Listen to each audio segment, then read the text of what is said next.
అందుకే మనం ఎప్పుడు వాక్యం వినాలి వినాలి వినాలనే రీతిలో ఉంటున్నాం. వింటున్నా కానీ మర్చిపోయాం. సమయంలో మనం దేవుని వాక్యంలో కొన్ని మాటలు వింటాం.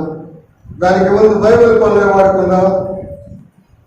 యేసుని వాక్కు నిత్యము నిలిచి, యేసుని వాక్కు నిత్యము నిలిచు దేని మారి కొల్లు పదు భూమ్యాకాశములు గతించినాను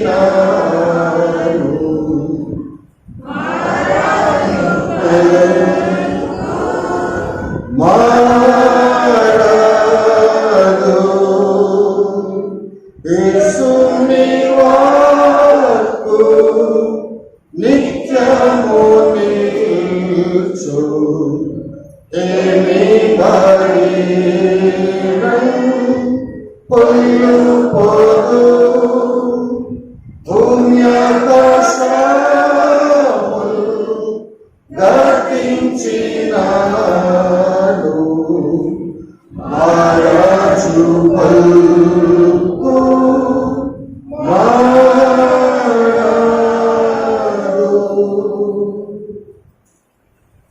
ఈ మధ్యలో కుమారుడు ఉన్నాడు. దేవుని వాక్యాన్ని మనకు కనిపించాడు. ప్రభునందు ప్రియమైన సహోదర సహోదరులారా, యేసుక్రీస్తు ప్రభు యొక్క ఘనమైన నామములో మరొక వారు మీ అందరికీ ప్రేమపూర్వకమైనటువంటి వందనములు తెలియజేస్తున్నాను. ఇంతవరకు దేవుడు మన మధ్య ఉండి ఆరాధన తలంపులలో స్థుతించడము కనపరచడము దేవుడు మన మధ్య ఉండి మనకు సహాయం చేశాడు. దానిని బట్టి ముందుగా దేవునికి కృతజ్ఞతాస్తుతులు చెల్లించుతున్నాం. చూడండి, బలవర్తమానములకు రొట్టెలో చేయవేయబడక ముందుగా చిన్న వాక్య భాగములను చదువుకొని దానిలో ఉన్నటువంటి మర్మములను తెలుసుకొని మళ్ళీ మర్మంగా పరీక్షించుకొని మనలో చేయగలుగుతాం.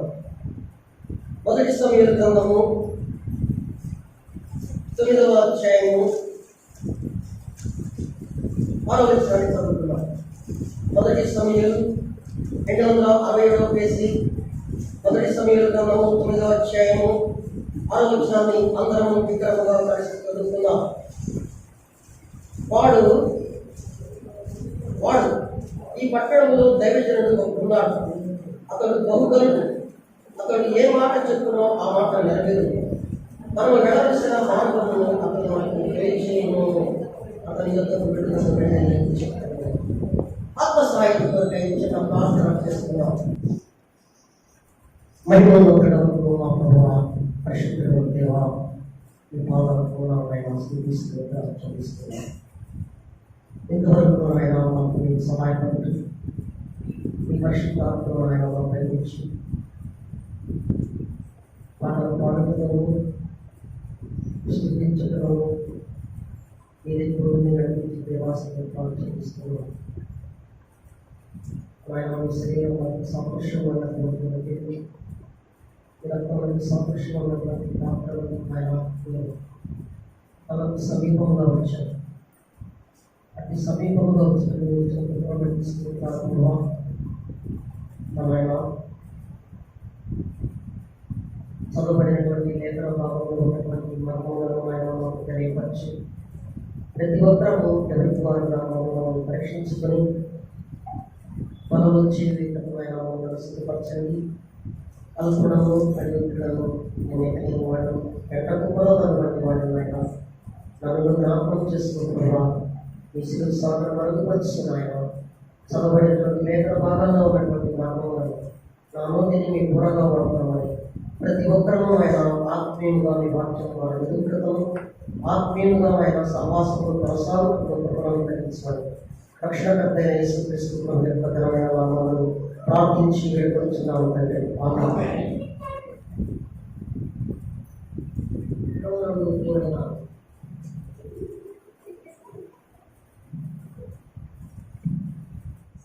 ప్రియమైన దేవుని సంగమా, నా పేరు ఎక్కడ చెప్పాలి, ఆరాధనని మాట్లాడుతుంది ఇద్దరే చెప్పలేదు. నా పేరు కుమార్. నేను మీ మధ్యనే ఉంటున్నాను. అలా చూసిన మా ఇంట్లోనే ఉంటున్నాను. అయితే తర్వాత నేను సమాసంలో ఉంటున్నాను. పరిచర్యలు అక్కడే ఉంటున్నాను. పరిచర్య వెళుతున్నాను. దేవుని చిత్త ప్రకారము, పెద్దల యొక్క అనుమతి ప్రకారము మీ మధ్యకు ఈ రీతిగా వచ్చేటప్పుడు దేవుడు ఇచ్చినటువంటి కృపను బట్టి దేవుని స్తుతిస్తూ ఉన్నాను. నన్ను చేర్చుకొని ఈ రీతిగా మీ ప్రేమను పంచిన దాన్ని బట్టి దైవజనం యొక్క కుటుంబంలో బాధ్యత కలిగినటువంటి పెద్దలకు చేయవలసినటువంటి మీ అందరికీ మరొక వారు ప్రేమపూర్వకమైనటువంటి వందనాలు యేసుక్రీస్తు నామమును తెలియపరుస్తూ ఉన్నాను. అయితే కొద్ది సమయమే ఉంది కనుక నేను దేవుని యొక్క తలాంతు వేరుగా ఇచ్చాడు నాకు ఇక్కడికి వచ్చిన తర్వాత. అలాంటి తలాంతునే నేను సిద్ధపడింది వేరు, ఇక్కడికి వచ్చిన తర్వాత మారిపోయింది. మార్పు లేని దేవుడు నన్ను మారుస్తాడు. ఎవరికి ఏ ఆత్మీయమైనటువంటి ఆహారము అవసరమైనప్పుడు దేవునికి తెలుసు. దేవుడే మనకి సమృద్ధిగా ఇస్తాడు కనుక చదవబడినటువంటి లేఖన భాగాన్ని మనం గమనిస్తే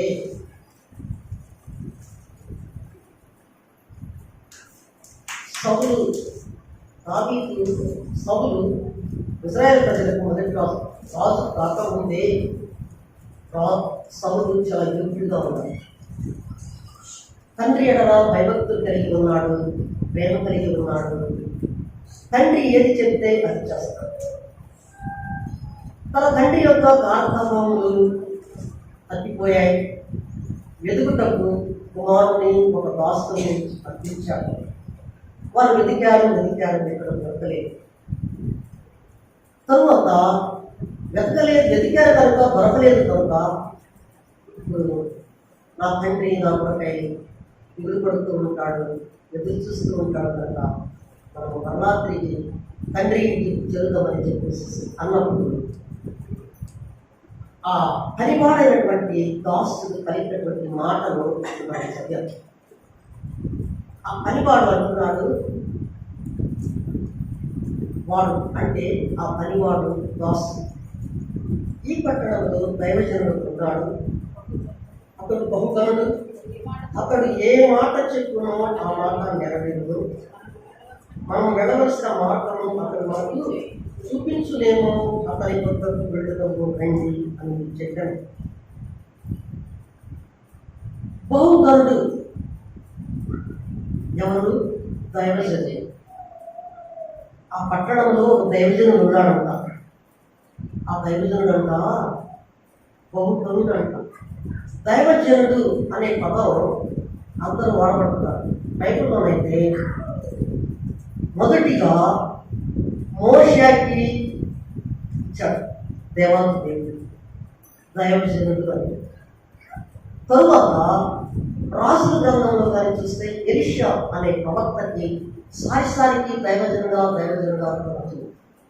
తర్వాత క్రొత్త నిబంధనలోకి వచ్చిన తర్వాత అపోస్తులైనటువంటి పౌలు యవనస్తుడైనటువంటి తిమోతితో అంటాడు దైవజనుడా సందర్భము అది బాగలేదు. కానీ మనకు అర్థమయ్యేలాగా వాక్యము అయ్యున్న దేవుడు వాక్యాన్ని మనం చాలా జాగ్రత్తగా దేవుడు బైబిల్ గ్రంథంలో చాలా మర్మాలు తెలియపరచాడు. ఒక్క చోట తెలియపరచాలి, కొంత అతగా కొంత రీతగా పెట్టాడు.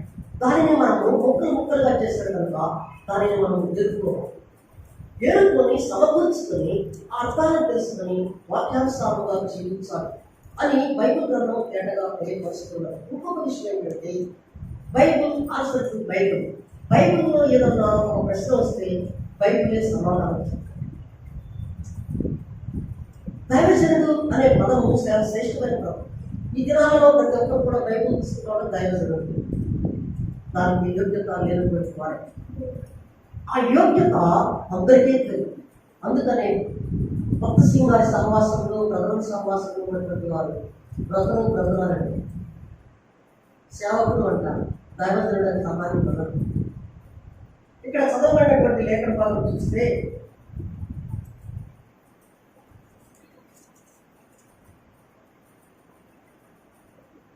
దైవజనుడు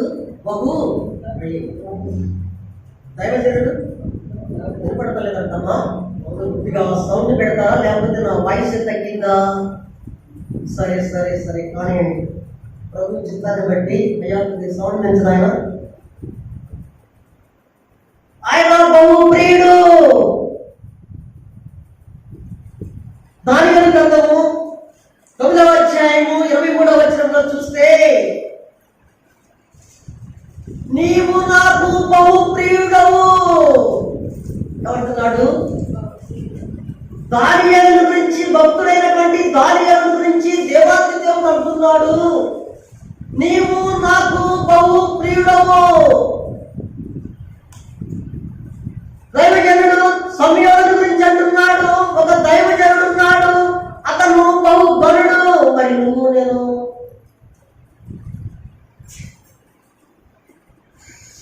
నువ్వు నేను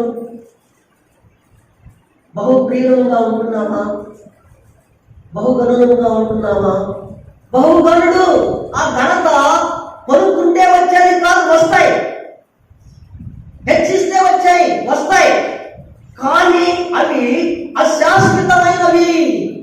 శాశ్వతమైనటువంటి ఘనత మహిమ ప్రభావాలు పొందలేనటువంటి యేసు క్రీస్తు ప్రభువారే నీకు నాకు అనుగ్రహిస్తాడు. ఆ ఘనత రావాలంటే బహుగనుడు అని చెబుతున్నాడు ఆ దాసుడు. నీ గురించి నా గురించి కూడా ఈ సంఘంలో బేతనియలో ఉన్నటువంటి విశ్వాసులు బహుగనులు, గలాతాలో ఉన్నటువంటి పరిశుద్ధులు బహుగనులు. అలాంటి ఎందుకు ఆయన సమయాలను ఎందుకు బహుగనులు అన్నారు? వారు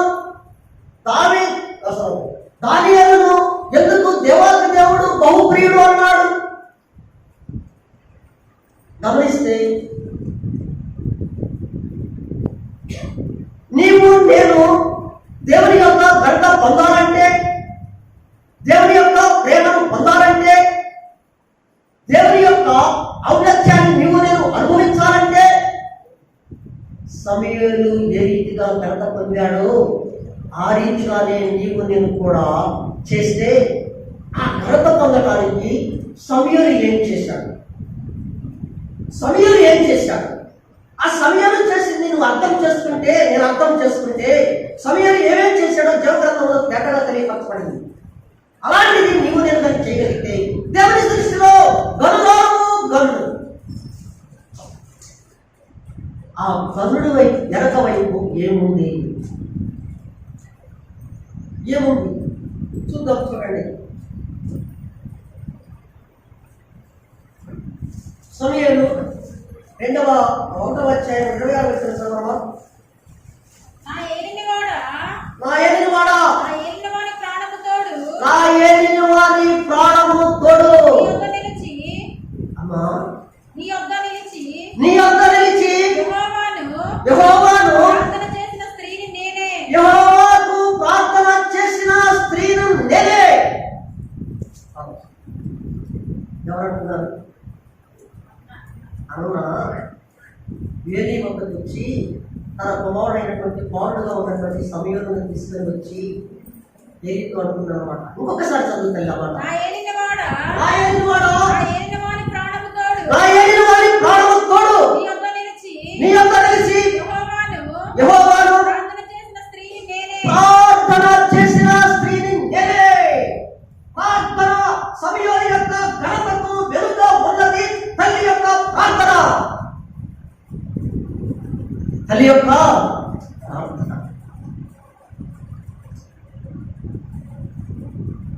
నేనైతే చచ్చిపోతాను, నేనైతే ఖచ్చితంగా పర్వతాన్ని చెప్తాను, నిశ్చయిస్తున్నాను, నేనైతే ధైర్యంగా చెప్పాను.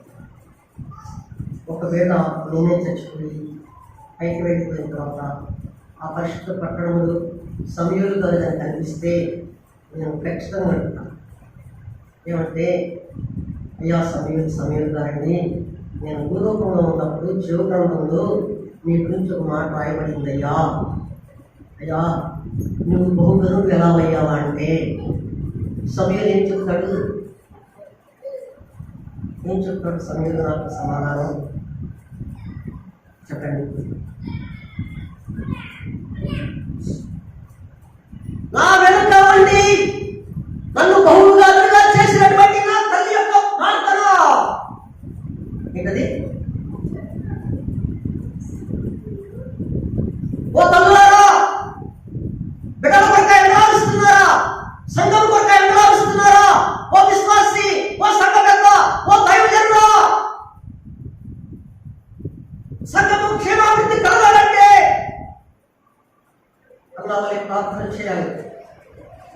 సంఘంలో ఆత్మ సంబంధమైన రావలే కట్టబడాలంటే మోకాళ్ళను కలిగి ఉండాలి. ఆ తల్లి ప్రార్థన సమయాలను గరుడుగా చేసింది. సంఘం యొక్క ప్రార్థన, కుటుంబంలో తల్లి యొక్క ప్రార్థన ఆ బిడ్డలను హెచ్చిస్తుంది, ఆ బిడ్డలను ఉన్నతమైన స్థానంలోకి తీసుకొని వెళుతుంది. అలాంటి ప్రార్థన చేస్తున్నావా?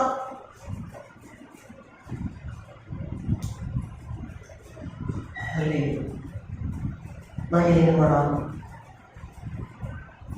ఆ దినమున చేసిన ప్రార్థన నేనేమయ్యా అని పిల్లవాడిని మందిరంలో ఆ తల్లి ప్రార్థన చేసి, మనోదుఃఖమైనటువంటి ఆహారంగా ప్రార్థన చేసి, ఒక బిడ్డను ఖచ్చితమైన ప్రార్థన చేసింది. ప్రార్థన చేయటం కూడా ఎలాంటి ప్రార్థన అంటే మామూలు ప్రార్థన చేయగా ఖచ్చితమైన నిక్కచ్చైనటువంటి ప్రార్థన చేసింది. నాకు మగ పిల్లవాడు కావాలి, నాకు మగ పిల్లవాడు కావాలని ప్రార్థన చేసింది. కనుక మనోదుఃఖురాలై పశ్చాత్తాపడి లోకంలో ఉన్నటువంటి వారందరూ కూడా పొడుస్తూ ఉంటే ఏది లెక్క చేయక మనోదుఃఖురాలై ప్రభు పాదస్థానానికి శిరోధులో ఉన్నటువంటి మందిరానికి వెళ్ళి ప్రార్థన చేసి పొందినటువంటి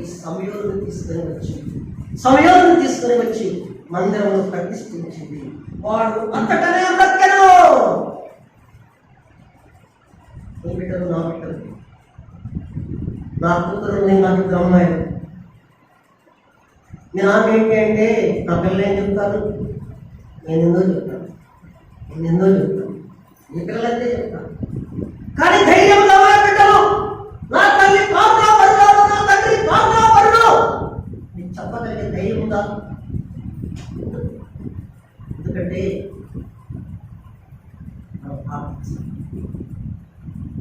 ప్రార్థనలో ఉన్నటువంటి శక్తి వాస్తవంగా గత రాత్రి 12:30కి నాకు కళ్ళు కింద పడిపోయాను. 11:45 నాకు వెన్నుపూసలో ఖాళీ వచ్చేసి భయంకరమైన పరిస్థితిలో ఉన్నాను. బ్రదర్ దగ్గరికి వెళ్ళి ఫిజియోథెరపీ చేపిస్తున్నాను. ఈ దిన నేను ఇక్కడికి వచ్చి పరిచయం చేస్తానని కూడా నాకు నమ్మకం లేదు. ఎవరు కడుగుతుంది. అప్పటి వరకు కూడా వాక్యాన్ని ధ్యానించుకుంటానే ఉన్నాను. 11:45 అయింది. కళ్ళు తిరుగుతున్నా, ఏం చేయాలో అర్థం కాలేదు. క్యాపిట్ అయిపోయాయి. ప్రభువా ధైర్యం చేశాను, బండి తీసుకున్నాను. అప్పుడు మెడికల్ షాప్ వెళ్ళిన తర్వాత అదృష్టం నాకు ఎక్కడే దొరికే క్యాబ్, ఆ ట్యాబ్లెట్ వేసుకున్నాను. దేవుడు ఆశ్చర్యకరమైన కార్యాలు చేస్తున్నాడు. ప్రార్థన చేస్తున్నాడు. సమయాలు ఘనత పొందాలంటే, గరుడయ్యాడంటే సమయాలు వెనక ఉన్నటువంటి తల్లి యొక్క ప్రార్థన.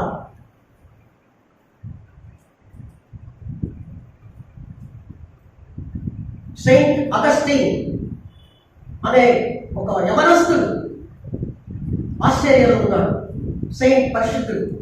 అక్కడ ఉన్నటువంటి స్నేహితులు అందరూ కూడా అతనిని చూసి, అరే నువ్వు పరిశుద్ధుడు ఎలా అయ్యావు పరిశుద్ధుడివి అని అడిగితే ఆయన ఏం సమాధానం చెప్పాడంటే, నా తల్లి యొక్క కన్నీటి ప్రార్థనతో, నా తల్లి కన్నీరు కాయతో అది ప్రవాహం అనే కొట్టుకొనిపోయి నన్ను ప్రవాహంలో కొట్టుకొనిపోయి సిలువ వేయబడినటువంటి క్రీస్తు పాదముల వద్దకు చేర్చింది నా తల్లి. ఆ తల్లి అంట ప్రార్థన చేస్తే ఆ కన్నీటి ప్రవాహంలోనంట ఈ కుమారుడు కొట్టుకొని వెళ్ళి సిలువ వేయబడినటువంటి క్రీస్తు పాదముల వద్ద పడ్డాడంట. ఆ కన్నులో కాల్చిన అమూల్యమైన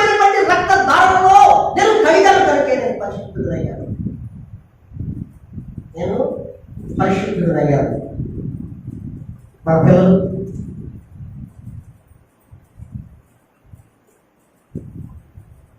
కడవరి దినాలు, అంత్య దినాలు, ఏ క్షణంలో ఎందుకు తెలియనటువంటి పరిస్థితుల్లో మనం ఉన్నాం. ఎలాంటి పరిస్థితుల్లో ఉన్నాం? నేను ఇంటి పెడతానని నాకు నమ్మకం లేదు, ముందేమో నాకైతే తెలియదు. కానీ నా వరకైతే నేను చెప్తున్నాను, నేను క్షేమంగా ఈ పర్వతంలో ఉన్నటువంటి నా గృహానికి నేను వెళతాను. నా భార్యను, నా బిడ్డలను, నా బంధువులను, నాకు ఉన్నటువంటి పరిశుద్ధులను చూస్తానని నాకైతే నమ్మకం లేదు. ఇందులో కనబడి అంతలో మాయమైపోయే ఆవి వంటి జీవితాలు మనకి. అలాంటి జీవితాలలో మనం ఎవరి వైపు చూస్తున్నాం? ఆ హన్న దేవుని వైపు చూసింది, మనోముఖురాలయ్యింది, తనకు బిడ్డ కావాలని కోరింది, బిడ్డను ప్రసాదించాడు. నీకు నేను ప్రార్థన చేస్తే సంఘం విస్తరించింది. సంఘంలో విస్తరించాలంటే ప్రార్థించే తల్లులు కావాలి. సంఘం విస్తరించాలంటే సంఘంలో బాధ్యత కలిగినటువంటి వారు ఒకరికి ప్రార్థన చేయాలి. కుటుంబాలలో బిడ్డల యొక్క భవిష్యత్తుల గురించి, దేవుని యొక్క జ్ఞానాన్ని గురించి, దేవుని యొక్క అడుగుజాడలో బిడ్డలు నడవాలంటే ఆ తల్లి గృహంలో ఒకరిని ప్రార్థించాలి. ప్రార్థిస్తున్నామా? ఆ సెయింట్ అగస్టిన్ అనే వ్యక్తి సాక్ష్యాలు మనం ఉన్నాం. ఎస్కేల్ గ్రంథము 16వ అధ్యాయం 44వ వచనంలో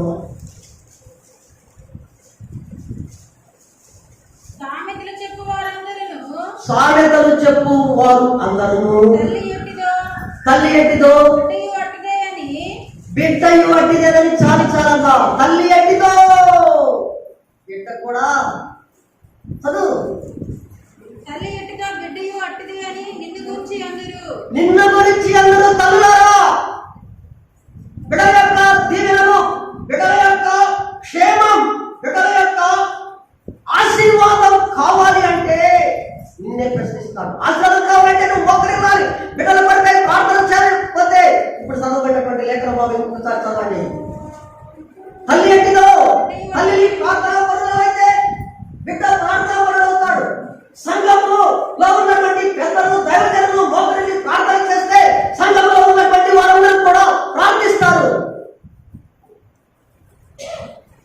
అతన్ని ప్రార్థించింది కనుకనే దైవజనుడైనటువంటి ఏ బహుకోరుడైనటువంటి సమయంలో ఇశ్రాయేలు ప్రజలకు మాదిరి అయి ఉన్నాడు, ప్రార్థనాపరుడై ఉన్నాడు. సమయాల యొక్క ప్రార్థనే వారిని బ్రతికించింది ఇశ్రాయేలు ప్రజలను. సమయాల యొక్క ప్రార్థనే ఇశ్రాయేలు ప్రజలు అవిధేయులై ఉన్నప్పుడు, ఇష్టానుసారంగా జీవిస్తున్నప్పుడు, న్యాయాధిపతులు కూడా ఒక్కొక్క మారుతూ ఉన్నప్పుడు ఇష్టానుసారంగా జీవిస్తూ పాపంలో పడుతూ భయంకరమైనటువంటి స్థితిలో ఉన్నప్పుడు సమయంలో లేపాడు దేవాది దేవుడు. తన బిడ్డల కొరకై ప్రార్థన చేస్తున్నావా? సంఘం కొరకై ప్రార్థన చేస్తున్నావా?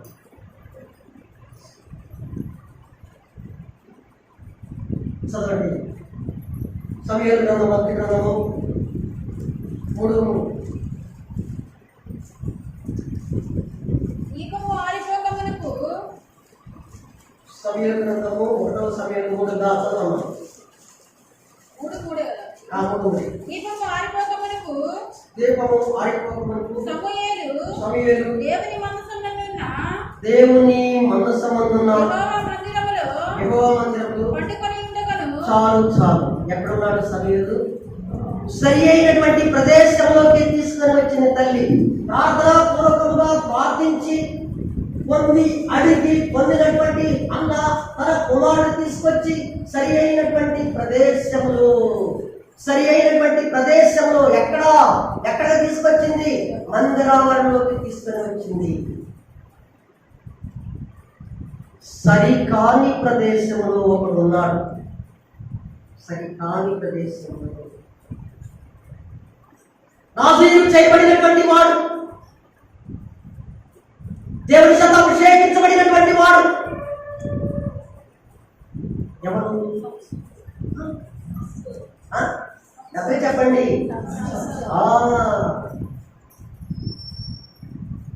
నాజీరు చేయబడినటువంటి వాడు ఉండవలసినటువంటి ప్రదేశంలో ఉండకుండా అతను వెళ్ళకూడని ప్రదేశంలోకి వెళ్ళాడు, ఉండకూడని ప్రదేశంలో ఉన్నాడు. నీవు నేను ఆదివారము ఎక్కడ ఉండాలి? ఏ సమయంలో ఉండాలి? ఎప్పుడు ఉండాలి? క్రమకుడికలో ఎప్పుడు రావాలి? మనం సరైనటువంటి ప్రదేశంలో ఉంటున్నామా? సరికాని ప్రదేశంలో ఉంటున్నామా?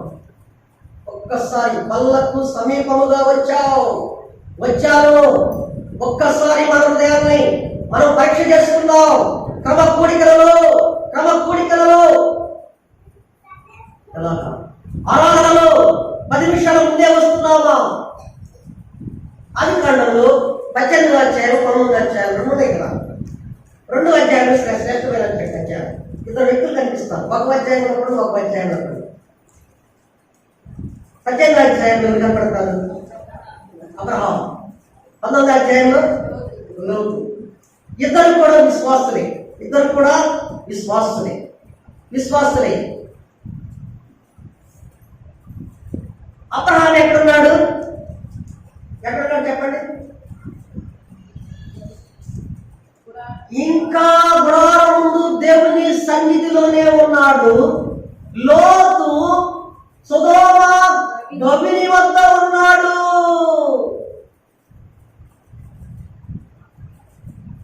అబ్రహాము దేవుని సన్నిధిలో ఉన్నాడు, లోతు లోకంలో ఉన్నాడు. నీవు నేను ఎక్కడ ఉన్నా?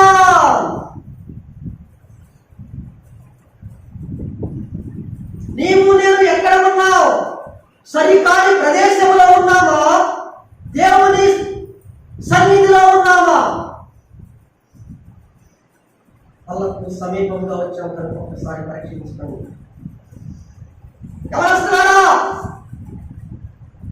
ఎవరొస్తున్నటువంటి సమయాలు బాల్య దినములలోనే సరి అయినటువంటి ప్రదేశానికి వచ్చాడు. సరి అయినటువంటి ప్రదేశానికి వచ్చాడు కనుకనే సమయాలు దేవుని చేత బహుకరుడు అనిపించుకున్నాడు. బహుకరుడు అనిపించుకున్నాడు. ఎవరొస్తులేనను విశ్వసించినటువంటి వారైనను, విశ్వాసం లేక రక్షణము లేక మందిరానికి వస్తున్నటువంటి ఎవరైనను సరి అయినటువంటి ప్రదేశంలోకి వస్తే దేవుడు ఆశీర్వదిస్తాడు, నిన్ను నన్ను ధనపరుస్తాడు.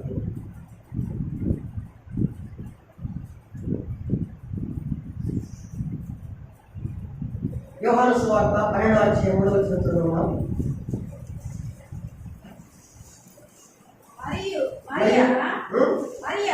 మరియా మిక్కిలి విలువగల అచ్చ జటామాంసి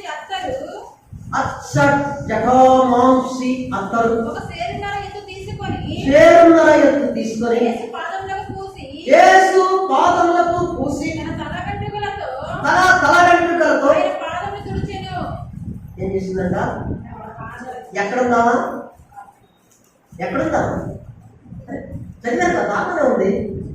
యేసు పాదముల వద్ద ఉన్నది.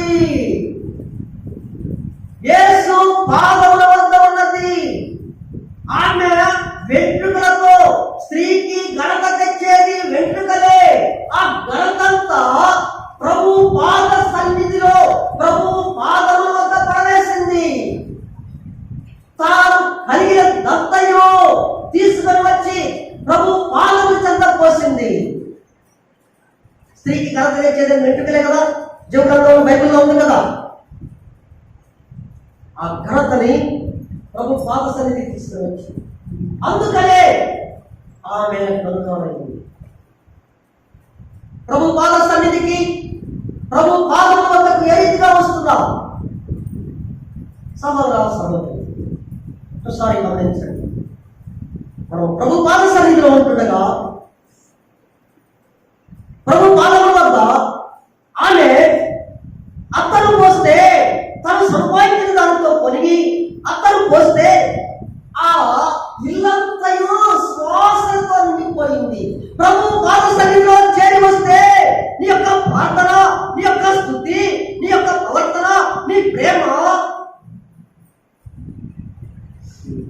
వ్యాపించాలి, సుగంధ పరిమళ వాసనగా వ్యాపించాలి. రాజు విందుశాలలో ఉన్నప్పుడు నా పరిమళ వాసన వెదజల్లబడేవాడి సులభత అంటున్నది. నీ పరిమళ వాసన వెదజల్లబడాలంటే ప్రభు పాద సన్నిధిలో ఉంటేనే వెదజల్లబడింది.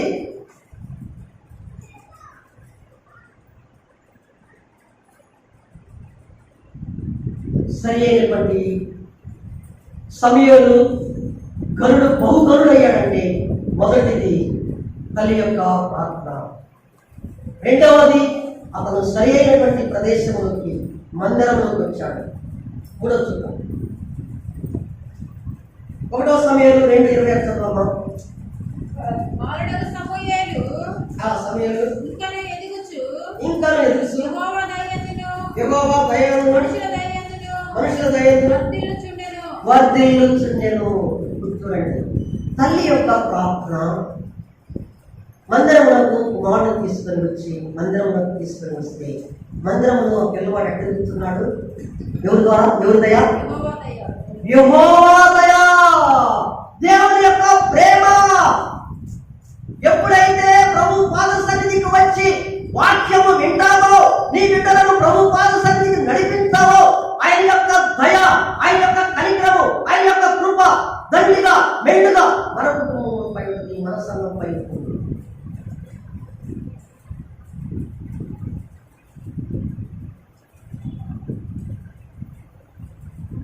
తల్లి యొక్క ప్రార్థన ఆ కుమారుడిని బహుదురుడుగా చేస్తుంది. అతను మందిరంలో పరిచర్య, మందిరంలో ఉండగా అతను మహాప్రభుడయ్యాడు. మరి మన సంగతి ఎప్పుడైతే సహోదరుడా ఒకటి మాత్రం వాస్తవం, ఏదో చెప్తున్నాం పెడుతున్నాం, ఇక పరిస్థితులు అనుకూలతలేదు. ఇంకా ముందు కాలంలో ఈ రీతిగా మనము స్వార్థను చెప్పుకుంటాము, ఈ రీతిగా కూడుకొని మనము దేవుని సన్నిధిలో ఆరాధిస్తాము. ఈ కాలాలు కూడా రాకపోవచ్చు, బైబిల్ కూడా మనకి దొరకకపోవచ్చు. అలాంటి భయంకరమైన పరిస్థితులు పొంచి ఉన్నాయి. మనము ఏ క్షణమో క్రొత్తవుతో తెలియనటువంటి స్థితిలో ఉన్నాం. ఒకసారి ఆలోచించి తన బిడ్డలను తన సంఘము ఏదిగా కాపాడుకోవడానికి ఒకే ఒక ఆయుధం ప్రార్థన, ఒకే ఒక ఆయుధం ప్రార్థన.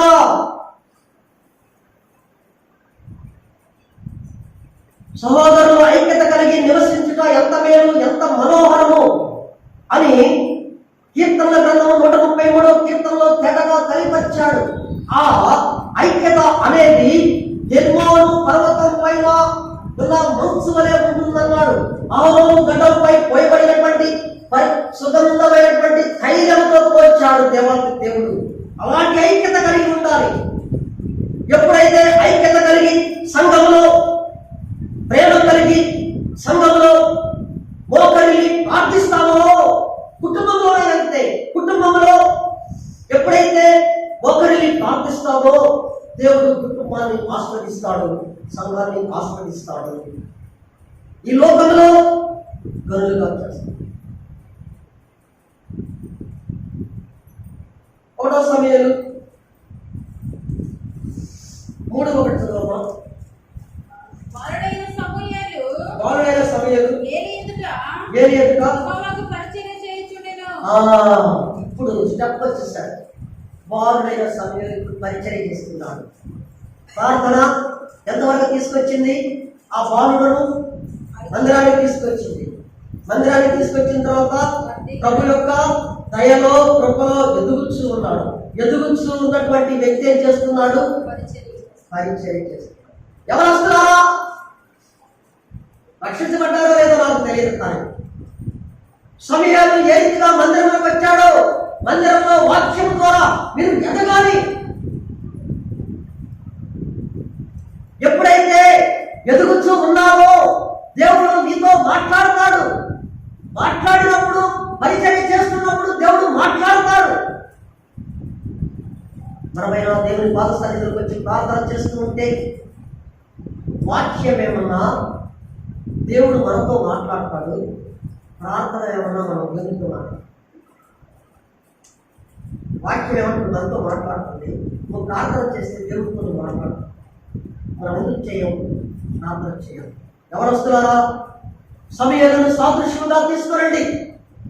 సమూయేలు ఏ రీతిగా తల్లి యొక్క అడుగుజాడలలో ఉన్నాడో, తల్లి యొక్క ప్రార్థన ఫలితం ద్వారా మందిరంలోకి తేబడ్డాడు. మందిరంలోకి తేబడినటువంటి సమూయేలు ఎదుగుతూ ఉన్నాడు, పరిచయం జరిగిస్తూ ఉన్నాడు. ఎప్పుడైతే పరిచయం జరిగిస్తూ ఉన్నాడు, దేవుడు మిమ్మల్ని హెచ్చిస్తాడు. దేవుడు తన మార్పులు కనిపిస్తాడు. మిమ్మల్ని అంతే. 1వ సమూయేలు 3వ అధ్యాయం 10వ వచనం చదవము. తరువాత యెహోవా ప్రత్యక్షమై నిలిచి ఆ రీతిగా సమూయేలు సమూయేలు అని పిలువగా, సమూయేలు సమూయేలు అని పిలువగా, సమూయేలు ఈ దాసుడు ఆలకించుచున్నాడు. చాలు చాలమ్మా. ఇప్పుడు ఇంకొక స్టెప్ వచ్చేసింది. ఏంటది? దేవుడే డైరెక్ట్ గా సమూయేలుతో మాట్లాడుతున్నాడు. చేర్చబడినటువంటి సమూయేలు, పరిచయం జరిగిస్తున్నటువంటి సమూయేలు, ఎప్పుడైతే పరిచయం జరిగిస్తున్నాడో ఆ పరిచయం జరిగిస్తున్నటువంటి యెహోవా దేవుడు సమూయేలు సమూయేలు సమూయేలు సమూయేలు అని పిలుస్తున్నాడు. ఎప్పుడైతే యథార్థముగా మందిర పరిచయం జరిగిస్తూ ఉంటే దేవుడు ప్రత్యక్షం అవుతాడు. దేవుడు నీతో నాతో మాట్లాడతాడు. వాక్యం ద్వారా మాట్లాడతాడు, పరిశుద్ధుల ద్వారా మాట్లాడతాడు, దేవజనుల ద్వారా మాట్లాడతాడు, బైబిల్ ద్వారా మాట్లాడతాడు. నీవు వెళ్ళవలసినటువంటి మార్గమును తెలియపరుస్తాడు. నీవు వెళ్ళవలసినటువంటి మార్గమును తెలియపరుస్తాడు. సమూయేలు సమూయేలు నీ దాసుడు ఆలోచిస్తున్నాడు. ఎంతో వినయత. సంఘంలో యవనస్తులైనటువంటి బిడ్డలు సంఘంలో దైవజనులకు లోబడి ఉండాలి, పెద్దలకు లోబడి ఉండాలి. సంఘం అంతా యవనస్తులు కాదు. ప్రతి ఒక్కరూ కూడా ఎప్పుడైతే సంఘములకు శిరస్సు ఉంచుతామో సంఘము క్షేమాభివృద్ధి. అపోస్తలుల కార్యాల గ్రంథంలో చదవగలిగితే, అపోస్తలుల కార్యాల గ్రంథంలో ఆదిమ సంఘంలో ఉన్నటువంటి పరిస్థితులు ఒక్కొక్కటి వివరించుకుంటూ వచ్చాడు దేవాది దేవుడు, పరిశుద్ధాత్ముడు. ఆదిమ సంఘంలో వారు ధనవంతులు కాదు, వారు పామరులు, విద్య లేనటువంటి వారిని దేవుడు వాడుకున్నాడు. విద్య లేనటువంటి వారి పామరులు, ధనం లేనటువంటి వారిని దేవుడు వాడుకున్నాడు. ఆశ్చర్య రీతిగా సంఘాలు క్షేమాభివృద్ధి కలిగాయి, సంఘాలు కట్టబడ్డాయి. ఇప్పుడు ధనం ఉంది, సంఘాలు ఉన్నాయి, అన్నీ ఉన్నాయి, బిల్డింగ్లు ఉన్నాయి, అన్నీ ఉన్నాయి. కానీ సంఘంలో అభివృద్ధి, క్షేమాభివృద్ధి లేదు, ఆత్మీయ స్థితి లేదు. సంఘంలో ఆత్మ సంపాదించే స్థితి లేకుండా పోయింది. ఎందుకు ఐక్యత లేదు.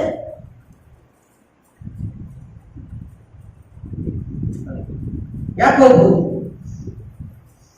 పోయిన సమయం నేనే 5 నిమిషాలు ఎక్కువ తీసుకున్నాను, క్షమించండి. ఇంకా ఉన్నాయి. తర్వాత ప్రభుత్వమైతే మరొకసారి సమయం పాటించాలి. దేవుని యొక్క సమయాన్ని దొంగిలించుకోండి. యాకోబు మోసగాడైనటువంటి యాకోబుని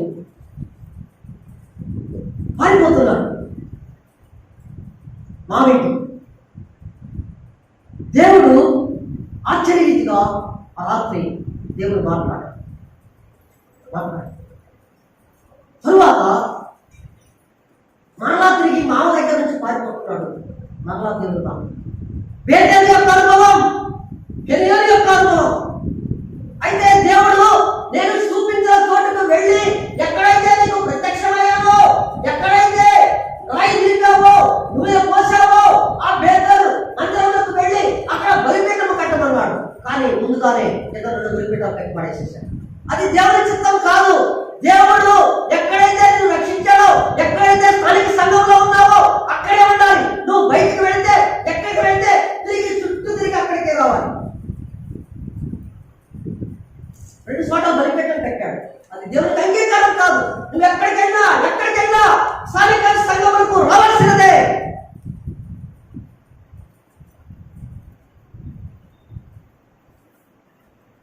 దేవుని ప్రేమను ధృవీకరిస్తున్నావు.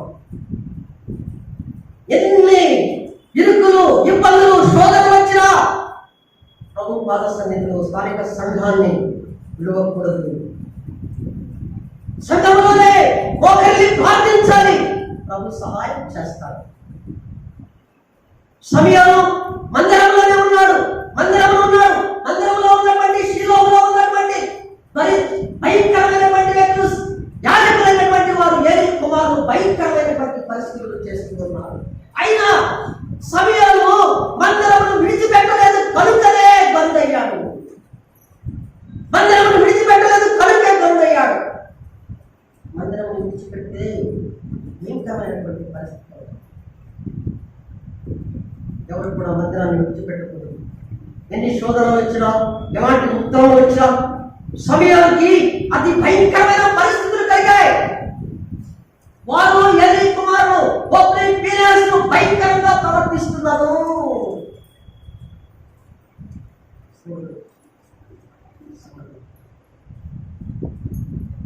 చివరిగా సమయం అయిపోయింది. కీర్తన 99:6.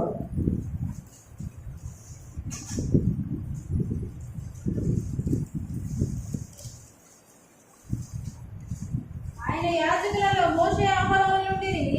ఆయన యాజకులలో మోషే అహరోను నుండిరి. ఆయన నామమును బట్టి ప్రార్థన చేయి వారిలో సమయాలు ఉండెను. ఇక్కడ చూడండి, సమయాలు బాలుగా ఉన్నప్పుడు మందిరంలో చేర్చబడ్డాడు. మార్చబడినటువంటి సమయాలు ఎదుగుతూ ఉన్నాడు. మందిరంలో ఎదుగుతూ ఉండగా మందిరంలో పరిచర్య చేస్తూ ఉన్నాడు. పరిచర్య చేస్తున్నటువంటి సమయాలకు దేవుని యొక్క ప్రత్యక్షత కలిగింది. ప్రత్యక్ష కలిగినటువంటి సమయాలు ప్రార్థనాపరుడుగా అయ్యాడు. ఇశ్రాయేలు ప్రజలు అవిధేయులతో ఉన్నప్పుడు, దారి తప్పి తిరుగుతూ ఉన్నప్పుడు, ఇష్టానుసారంగా పాపం చేస్తూ ఉన్నప్పుడు వారి కొరకై ప్రార్థన చేశాడు. వారి కొరకై ప్రార్థన చేశాడు. సమయం ప్రార్థన చివరిగా 1వ సమయాలు 12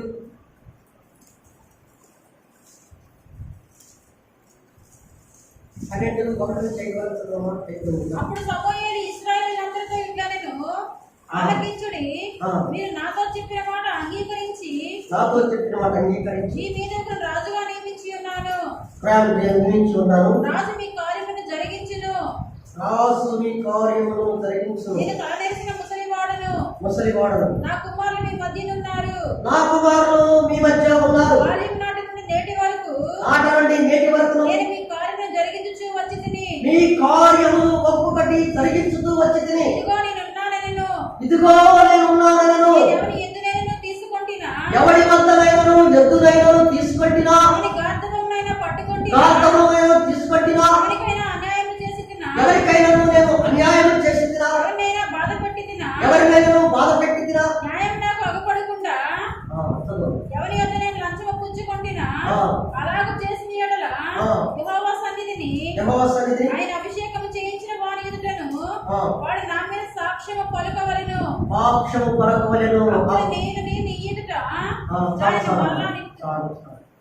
ఆయన నమ్మకమైన ఇశ్రాయేలు మధ్య షిలోహులో పరిచర్య చేస్తూ ఉన్నప్పుడు ఆయన ఎవరి వద్ద కూడా లంచమైనను, ఎవరి వద్దను అన్యాయమైనను చేయక నమ్మకముగా యథార్థముగా ప్రవర్తించాడు.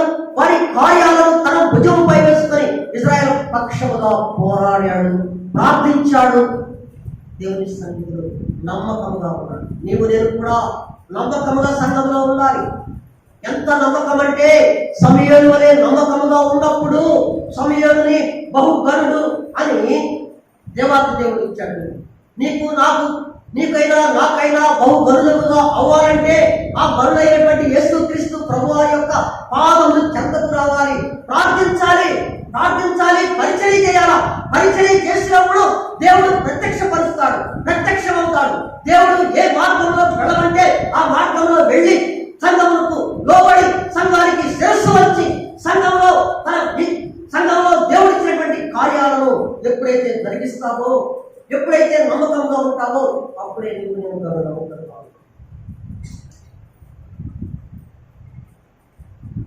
ఇప్పుడు మన పిల్లలైనా అంతే. మన పిల్లలను సండే స్కూల్కి పంపించాలి. సండే స్కూల్లో వాక్యం ద్వారా బిడ్డలు ఎదుగుతూ ఉంటారు. సండే స్కూల్లో 1 గంట లేకపోతే 2 గంటలు, వారమంతటిలో స్కూల్ గంట వస్తారు. ఇంటి వద్ద పిల్లలను వాక్యము ప్రార్థన ద్వారా నలగబట్టాలి. తల్లులారా, సంఘంలో తల్లుల యొక్క ప్రార్థన ప్రాముఖ్యమై ఉన్నది. గృహంలో తల్లి యొక్క ప్రార్థన ప్రాముఖ్యమై ఉన్నది. యవనస్తులారా, శిక్షించబడ్డారో లేదో నాకు తెలియదు. ఈ మధ్యాహ్న కాల సమయంలో దేవుడు నీతో మాట్లాడుతూ ఉండగా ఆ కల్వరిలో యేసుక్రీస్తు ప్రభువారు రక్తాన్ని చిందించినటువంటి యేసుక్రీస్తు ప్రభువారు చనిపోయి సమాధి చేయబడి 3వ దినాన మృత్యుంజయుడైన యేసుక్రీస్తు ప్రభువారు ఈ మధ్యాహ్న కాల సమయంలో మాట్లాడుతూ ఉంటాడు. నీ హృదయాన్ని సమయాల వల్ల ఏది చేస్తానయ్యా, సమయాల వల్ల మందిరానికి వచ్చావు, మందిరంలో నువ్వు ఎదుగయ్యా వాక్యం ద్వారా, ఎదుగు వాక్యం ద్వారా. నువ్వు ఎప్పుడైతే ఎదుగుతావో ప్రత్యక్షమవుతాడు దేవుడు. నువ్వేడు మార్గంలో సఫలం చేస్తాడు. ఆ పరలోక పట్టణపు మార్గంలో కూడా నేను పయనపరిచేసి ఆ శాశ్వతమైనటువంటి లోకంలో నుండి శాశ్వతమైనటువంటి పట్టణంలోకి తీసుకుని వెళ్తాడు దేవాతి దేవుడు.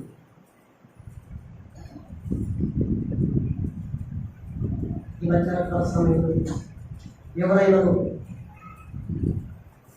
ప్రభువుని అంగీకరించాలని ప్రేరణ కలిగి ఉంటే దైవజనులకు రండి, ప్రార్థిస్తాడు. సమయం వల్ల మీ జీవితాన్ని మార్చుకోండి. హన్నా వల్ల ఏ రీతిగా ప్రార్థన చేసిందో, హన్నా తన కుమారుని ఏ రీతిగా పెంచిందో ఆ రీతిగానే మీ బిడ్డలను పెంచండి. హన్నా ఏ రీతిగా సంఘంలో బిడ్డను వదిలిందో, మందిరంలో వదిలిందో, ఈ బిడ్డను నా బిడ్డను వాక్యం ద్వారా పెంచాలి, సంఘంలో నడిపించాలి. పిల్లలను సంఘం యొక్క క్షేమాభివృద్ధి కొరకై ప్రార్థించాలి. ఆత్మ సంబంధమైన రావలే కట్టబడే సంఘంలో అనేక ఆత్మలు వచ్చులాగా ఎడతెగక ప్రార్థించాలి. ఎడతెగక ప్రార్థించినప్పుడు సంఘము క్షేమాభివృద్ధి చెందింది. అలాగే కుటుంబం కూడా క్షేమాభివృద్ధి చెందింది. ఆత్మీయులుగా మనము కట్టబడతాము. ఆ పరలోక పట్టణంలో వారసురాలు అవుతాం. దేవుడి వాక్యము ఆస్వాదించును కాక.